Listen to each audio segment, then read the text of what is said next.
How do you decide if the direction that you're going in is too saturated? How do you overcome the self-sabotaging thought that there are already too many people out there doing what you want to do? All of us, sooner or later, have this question. There's a term for this called imposter syndrome. Imposter syndrome is the idea that I'm not as good. I'm an imposter. The real person, the real doctor is out there. There's someone more qualified than me to teach. Why should I even bother doing this? And in some ways, there's a lot of evidence for that, right? To understand it. Here's a good example. I'm speaking at an event in a couple months for a company called Keller Williams, a huge real estate firm in the US and worldwide. These are the three speakers at the event: Tony Robbins, Mel Robbins, and Rory Vaden. So even where I'm at, I still have that creep up every once in a while to be like, whoa, I'm going to either go right before or right after Tony Robbins or Mel Robbins. How's that going to go? So the imposter syndrome never leaves you. You only feel that fear, that insecurity, when you're comparing yourself to other people. And that is what you must stop doing. You cannot compare yourself to other people out there doing what you're doing. Not only because it's an emotional trap, like it's a mental health trap, but because it's actually completely irrelevant and completely insignificant to the person that you are supposed to serve, to the person that you are supposed to help. And in a room, even if it's Tony Robbins and Mel Robbins and me, there is somebody that I will reach in a deeper way, in a more impactful way that Tony Robbins or Mel Robbins could never reach. Not because I'm better than them or smarter. It has nothing to do with me. It has everything to do with the recipient. It has everything to do with the receiver.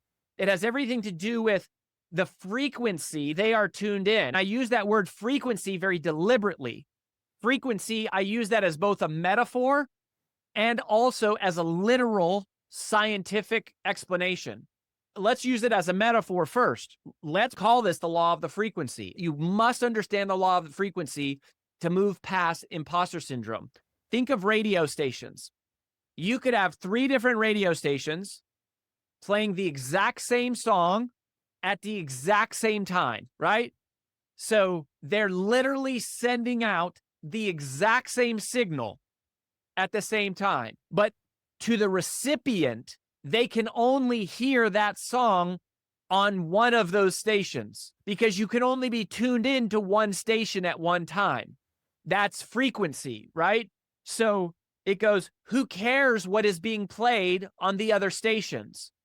To the recipient, the only thing the recipient cares about is what is being played on their station, the station they're tuned into. That's the only frequency that matters. So it doesn't have anything to do with the radio station. Now, when you as a messenger are out there, all of our messages are different. They're never identical. And some people will listen to you because you're not famous. Some people will listen to you because you don't have a doctorate degree. Some people will listen to you because you look like them, or they relate with your background, or they like the way your voice sounds. Some people don't like Tony Robbins. Some people go, he's too loud for me. I don't like him. It's too much. That is a demonstration of how the only signal that matters is the signal that the recipient is tuned into. And you will be able to connect with people, and this is in the scientific way now. All of us put out frequencies, right? You can measure energy that is off-put through our voice, through our body. You can measure frequency from our brain waves. Those can be measured. And frequencies have different wavelengths. Some are more together, some are further apart, more intense, etc. The reason why your message matters so much is because there are certain people who can only hear it from you. They will never, and plus there's a whole bunch of people who will never hear about Tony Robbins or Mel Robbins. Or maybe I should change my name to Rory Robbins. Maybe that would make me more successful, right? That's the kind of thing that we think about is like, oh, there's some external thing that I have to do. It's not about that. You have to be more of you. You have to lean into your story. You have to share the unique quibs and anecdotes and illustrations and details and setbacks and triumphs and tragedies and challenges and conquers of your story. That's what makes you unique. Your uniqueness is connected to you.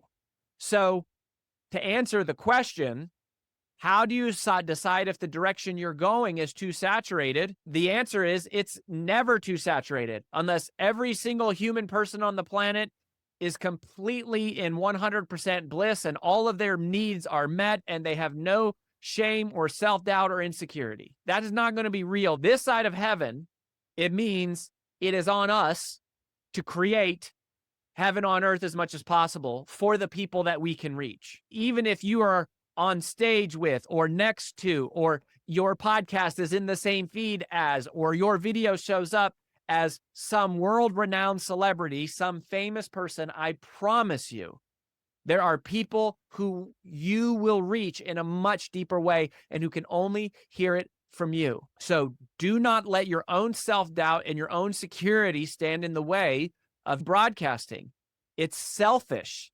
It's self-centered. And it is completely irrelevant to the fact that people are out there who need you and they need your help and they can only get it from you. You are uniquely equipped to serve a certain segment of the market. And if it is only one human and one soul and one like, one video view and one comment, then so be it. Isn't that worth it? Isn't that why you started here in the first place? So don't let that stop you. Quit thinking about yourself compared to other people. Think only about the people who need you and the idea that there are people tuned into your frequency. There are people who are tuned into your radio station, and some of you, all you're putting out is dead air, and so they're not getting it. And the message is stuck inside of you. Meanwhile, they're tuned in, and they're just getting silence. And that's especially true with the people in your life, right? The people who are closest to you. You will inspire the people closest to you. They might not tell you, but they will listen and they will be inspired. It will never be too saturated this side of heaven.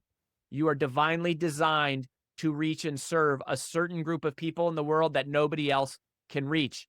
The calling that you feel on your heart to be here right now, to be watching this, to be listening to this, to be tuning into this, to be learning the stuff that we're teaching you, guess where that calling comes from? It is a signal.